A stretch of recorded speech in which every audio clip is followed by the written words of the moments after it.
inference for the mean of a population. In statistics, the term significant means the results are not due to chance. A significance test is used to address the question, what is the probability that we found certain results from a sample given the claimed population values? Or is this association between variables due to chance? When conducting a significance test, we begin by stating our null hypothesis and our alternate hypothesis. H naught, H sub 0, is our null hypothesis.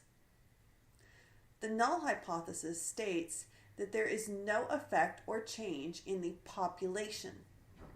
Your null and alternate hypothesis are always inferences about the population.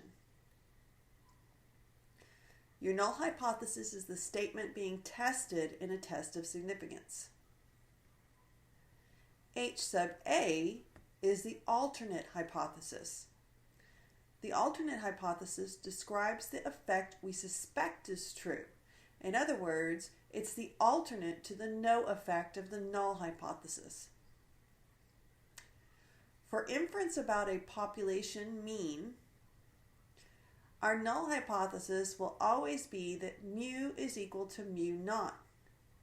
This value for mu naught right here is the claimed population mean.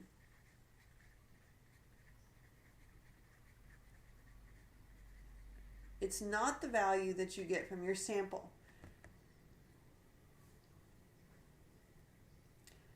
Mu naught is our given population mean, and for our alternate hypothesis, we have one of three choices. We can have a less than, a greater than, or a not equal to, but our statement will be the same.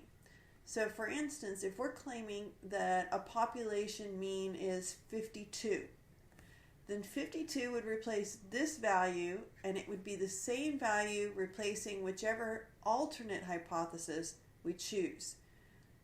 We're comparing mu to a claimed population mean. Your null hypothesis is no effect, thus the equal sign. The alternate hypothesis is what you believe is true, that it's actually smaller, bigger, or not the same. Now, if we claim that the actual mean is smaller, this picture over here on the right is a graph of what we call our rejection region. When our null hypothesis has a less than, we're going to shade our left tail of our graph. So we're going to draw a bell curve, and we're going to shade a left tail, and we're going to find something called a critical value. Now this critical value is based on the type of distribution that we have and a few other factors. But what it tells me is if when I'm doing my hypothesis test, when we find something called our test statistic, if our test statistic falls in the shaded region, which is called our rejection region, then we're going to reject our null hypothesis. Now for an alternate hypothesis where we think the actual mean is larger, we shade the right tail. And for a not equals to, it could be less than or greater than. So this is the same thing as saying mu is less than mu naught, or mu is greater than mu naught. So we split our rejection region up into two, and we shade both tails.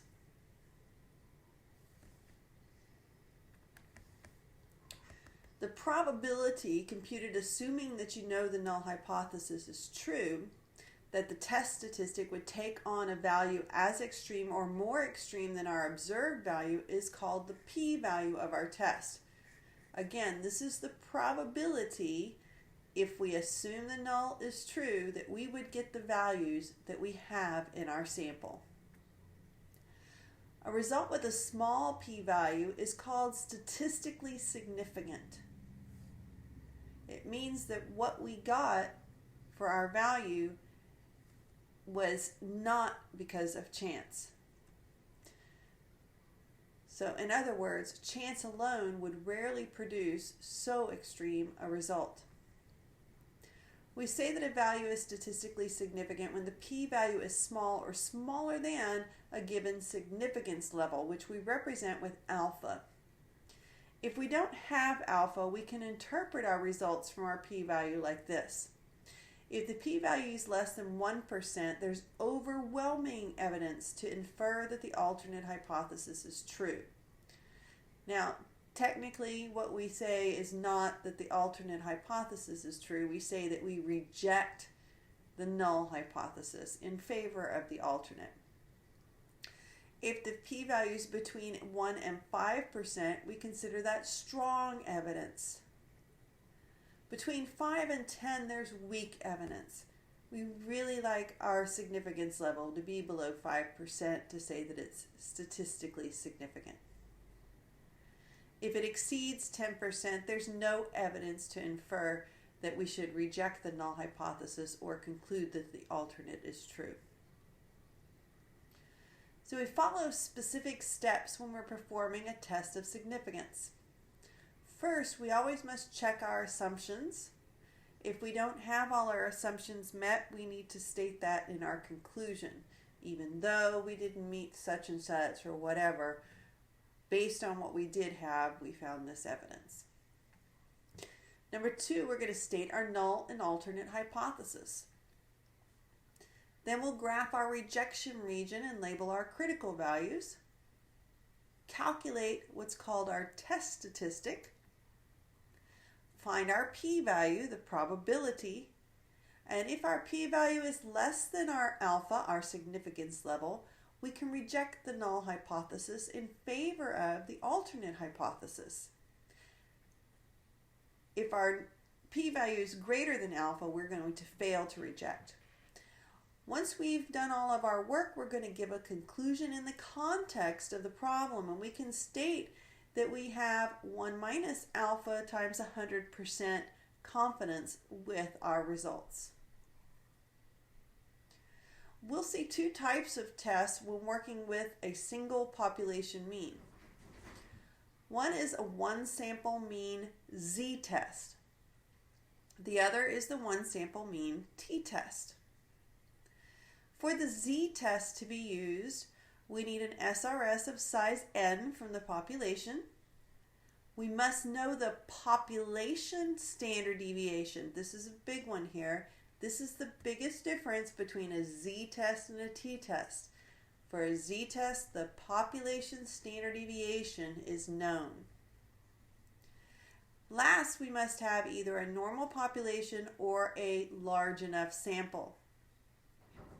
Our z-test statistic will use this formula.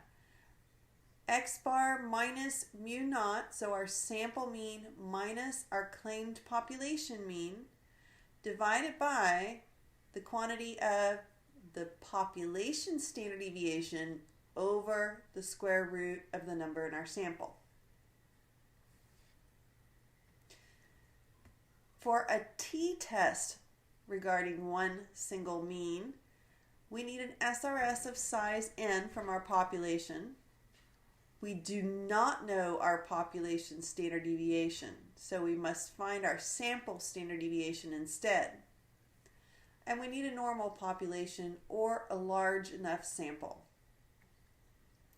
Our t-test statistic calculation is very similar to the z, however we have s instead of sigma in the formula. Now the t-test uses something called degrees of freedom, and your degrees of freedom for a one sample t-test is found by subtracting 1 from the number in your sample.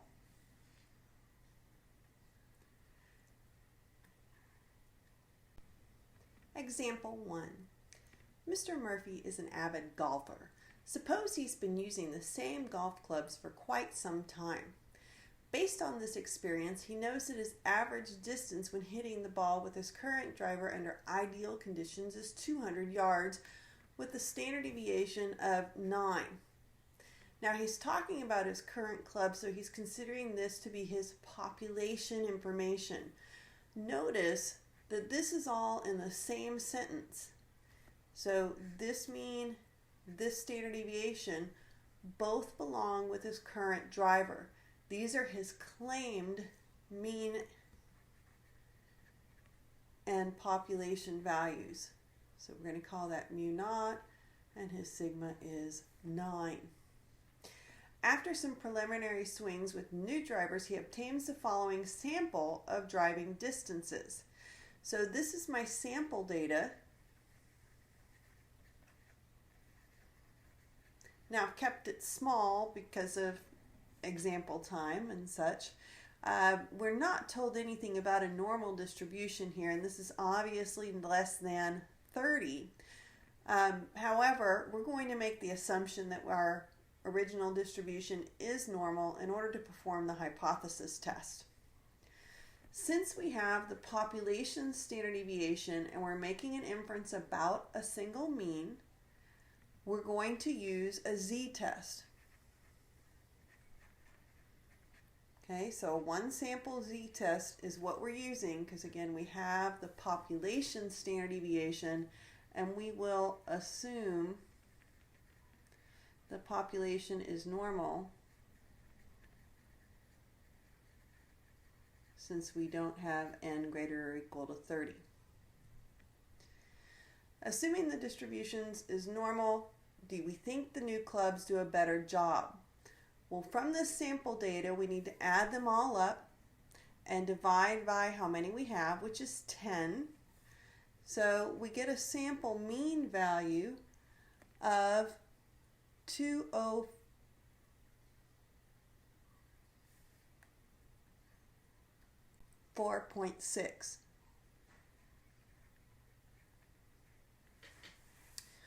Okay, now we need to state our null and our alternate hypothesis. We're talking about a mean, and our claimed mean is 200. This information will always be the same. Your null will have an equals here, and your alternate will either be a less than, a greater than, or a not equals. So, do we think the new clubs do a better job? Now, in golf, a better job would mean that we're hitting it further, so we want to test to see if it's greater than. Next, we're going to graph our rejection region. We're going to do that by drawing a normal curve, or as close to normal as we can get.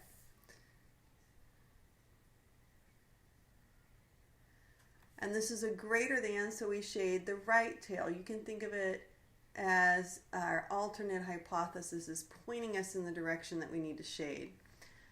Okay, next we need to get the critical value. That's the value of z that's right here. It's like a z star that we had with confidence intervals.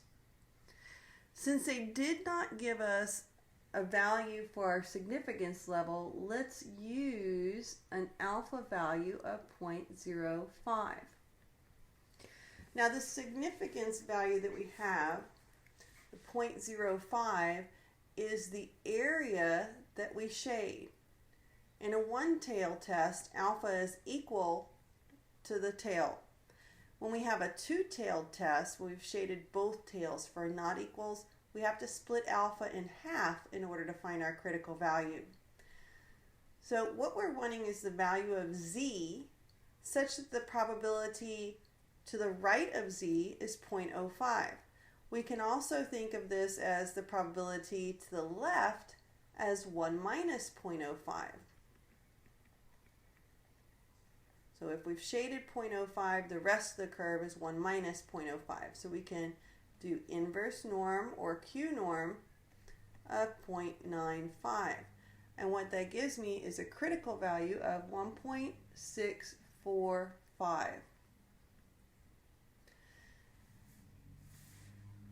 Next, once we have our rejection region done, we're going to calculate what's called our test statistic. And this is a z-test, so our test statistic is a z-value. And it's our sample mean minus our claimed mean divided by the standard deviation over the square root of n. We have 10 different values here. This value, when I simplify, is 1.616. Now we take this value and we're going to graph it over here.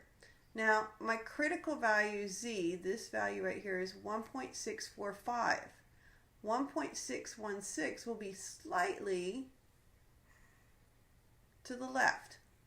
So it didn't fall in my shaded region. It is not in my rejection region. Next, we're going to get our p-value. The p-value is the probability that z, if we're doing a z-test, or t if we have a t, and we're going to compare it to this test statistic. Then we take the direction of our alternate hypothesis. A greater than means we're going to use greater than. When we have a not equals, we're going to do something a little different, and I'll talk about that in a minute.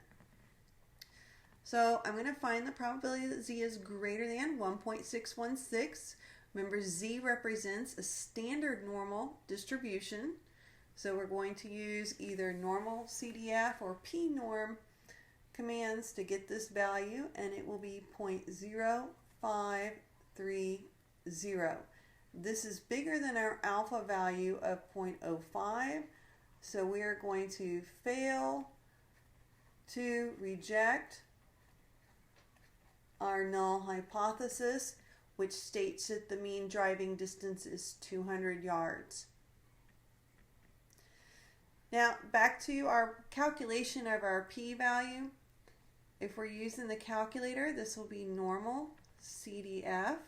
This is a greater than, so 1.616. Do a big number next for your upper bounds. Then your mean is 0 and your standard deviation is 1. Again, z represents the standard normal. Now all the same information can be given to us in the calculator under our statistics tests. However, you're going to need to be able to show each one of these steps individually and show your work and show how you got your answer. I want to point out that the fact that we did not end up with our point in our rejection region and our p-value is bigger than our significance level confirms our decision to fail to reject. We're double checking ourselves. Both of these give us the information that we need to say that we failed to reject. So we need to, if we follow all these steps, we can be sure that we've done the right answer. Next example. An association of college bookstores reported that the average amount of money spent by students on textbooks was $325.16. A random sample of 75 students at the local campus indicated an average bill was actually $312.34 and the standard deviation 76.42. Does this data provide significant evidence that the bill is different from the amount reported? So first of all, the association claims that this is the amount spent. This is my claimed mean for the population. Then next, we're talking in the next sentence about a sample. We're given the n of the sample, we're given the mean of the sample, and we're given the standard deviation. Note that these are all in the same sentence that talk about the sample. That tells me my sample mean is 312.34. We have 75 in the sample, and the sample standard deviation is 76.42. So pay attention to the sentence that your values show up in. We're testing at the 1% level, so that's my alpha. Okay, we're going to begin checking our assumptions. We have a random sample. We have more than 30 pieces of data. We have 75, more than enough. And we have the sample standard deviation. This is a one sample t-test for a mean. So our null hypothesis is that the mean is what they claim it is for the population. So again, our null and our alternate always deal with population values. And then, whoops, I'm going to put the 325.16 right here, and I have to decide if it's a less than, greater than, or not equals. So we want to know if there's significant evidence that the actual bill is different from. Well, different from would mean a not equals. This is a two-tailed test. So I'm going to draw my normal curve. Since we have a t-test, it's not exactly normal, but close enough. It's two-tailed, so we're going to shade both tails. And you don't have to be, accurate with your symmetry or anything like that. However, these are symmetric graphs. Now, since alpha is 0.01, the total of these two tails is 0.01.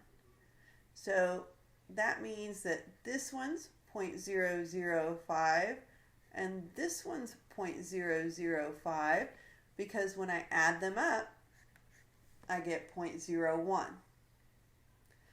Now, when getting our critical value for this region, I can do inverse norm of 0.005, or I can come over here to this side and do inverse norm of 0.995.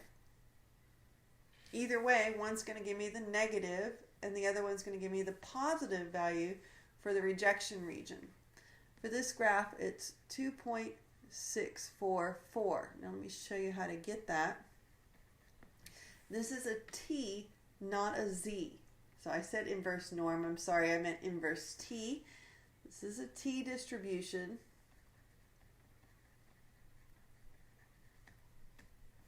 So in order to get this on the calculator, we're going to do inverse t. And we can do the 0.005. That just gives me this negative value. If I wanted the positive, again, 0.995.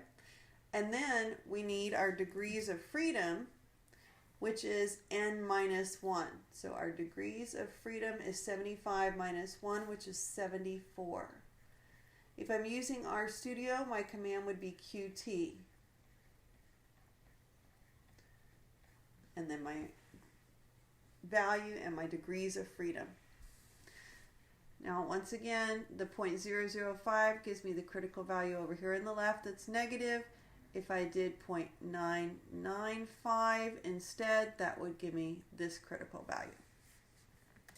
Back to my problem. Test statistic is next.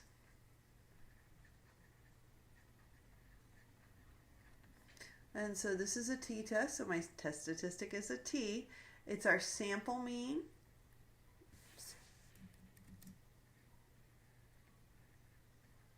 minus our claimed population mean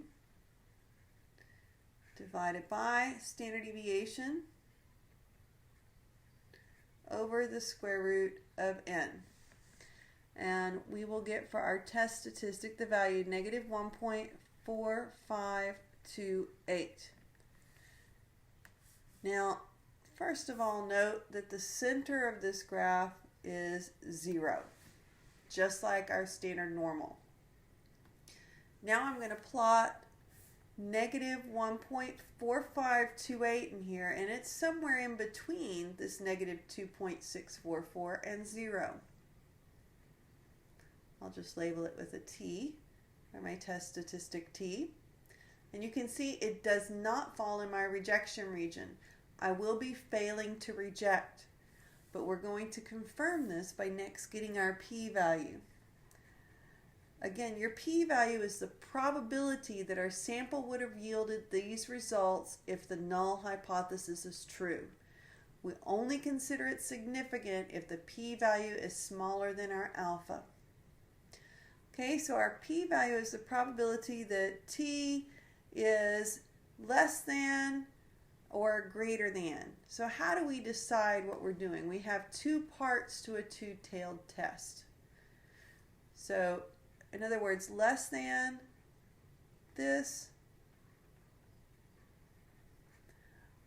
or greater than the positive, because we're doing opposites here. 5, 2, 8. Now, an or means this or that. We add those two probabilities. This is the same thing as 2 times the probability that t is less than.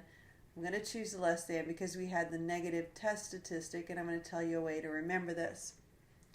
So when we have a not equals for our alternate, with a negative test statistic, do 2 times the probability for less than. If we have a positive test statistic, we will do 2 times the probability for greater than. Again, 2 times because we have 2 tails. So in the calculator, I would use the tcdf command, and again, we're going to do 2 times this value. And with the tcdf on the calculator, you start with a very small number, like negative 10 to the 6th, for less than we do. And then we'll have our negative 1.4528. And then we have our degrees of freedom. In RStudio, we would do 2 times. Our command is pt for the probability of a test statistic of t, and we do negative 1.4528, 74. Either way, we get a p-value equal to 0.1505, which is definitely bigger than our alpha, which was 0.01. So not only did we see failed to reject because we didn't fall in the rejection region, we are verifying that with the fact that our p-value is larger than alpha. So fail to reject the null hypothesis. So we will stay with our claimed mean of $325.16. Now there's one more type of test about means, but this is actually with 2 different sets of data. However, our data is dependent on each other. We have corresponding values in data. This is called a matched pairs, and that's the key here, matched pairs t-test. We only use it when our data samples are dependent on one another, such as a before and after test results. The assumptions for matched pairs t-test is both samples are simple random samples. Each of them have the same size n from the same population. The test is conducted on paired data. For instance, the same person being tested twice, or taking weights of something before and after a certain thing happened to it. And we have an unknown population standard deviation. We must have our population as being normal or have an n greater than or equal to 30 as well. So if we have a normal population in this situation, we're looking at a new law that's been passed giving city police greater powers to apprehend suspected criminals. For 6 neighborhoods, the number of reported crimes 1 year before and 1 year after the new law are shown. Does this indicate that the number of reported crimes has dropped? Notice that neighborhood 1 has a before score of 18 and an after of 21. Both of these values go only with neighborhood 1. They don't match to anyone else. Thus, they are a matched pair. So with the matched pairs, we need to get a value for the difference. And when we do that, we have to decide how we're going to subtract, before minus after or after minus before. And it's best to write it down in your problem so that anybody reading or grading will know how to follow. Before we decide which way to subtract, let's look at what we're actually looking at here. We want to know if the reported crimes has dropped. Now for the crimes to drop, that means our after should be smaller than our before. So if I subtract before minus after, we'd be looking for a positive relationship if they've dropped. So, well, that's not the case on this one. However, it is here and here and here, but not there and there. So it looks like it's dropped in some places, but not in all. So we'll call this is our difference. And this is the data that I'm going to use right here. And the mean of this data, we'll call it x sub d for our mean difference, is going to be 6.3 repeating. And our standard deviation for this data, the standard deviation of the differences, is 7.174. Now, our null hypothesis is always no change. So no change would mean that our mean difference would be 0. Again, that means no change. Our before minus after, before and after would be the same, meaning that our difference would be 0. Now our alternate, we're going to compare this difference to 0, but we need to decide if it's a less than, greater than, or not equal to. Since we did before minus after, a dropped crime rate would be positive.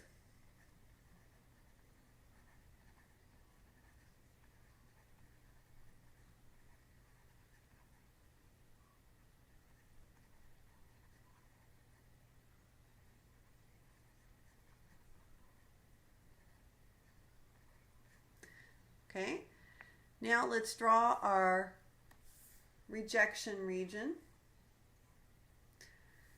We are not given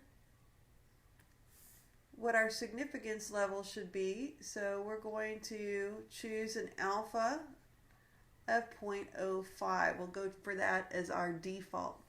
Since my HA is greater than, I'm going to shade the right tail. Now our n here is 6. So with 0.05 in this region right here, and a degrees of freedom of 6 minus 1, which is 5, we get a t critical value of 2.015. Again, this comes from doing the inverse t of 0.95, because it's always to the left of. If I did inverse t of 0.05, it actually gives me the negative value, but it's the same number. Next, our test statistic, sample mean difference, minus claimed, which is 0 in this case, standard deviation over the square root of n. This comes out to be 2.16245. Now when I take this value and come over here, it will be to the right. We're falling inside the rejection region. It's in the shaded part. So we should be rejecting our null, but let's verify with our p-value. So our p-value is the probability that t is, use the same direction as the alternate, put your test statistic right there. This we can do TCDF or 1 minus PT if we're in R.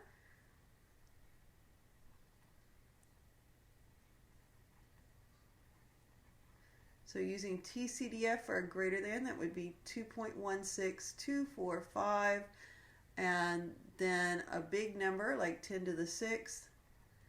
And our degrees of freedom, or if we use RStudio, it would be 1 minus PT of 2.16245, 5. Either one we use, we're going to get 0.0415, which is less than our alpha value of 0.05. When your p-value is less than alpha, you will reject your null hypothesis in favor of the alternate. So our conclusion would say that we will reject the null hypothesis with 95% confidence in favor of saying that there is a dropped crime rate for these neighborhoods.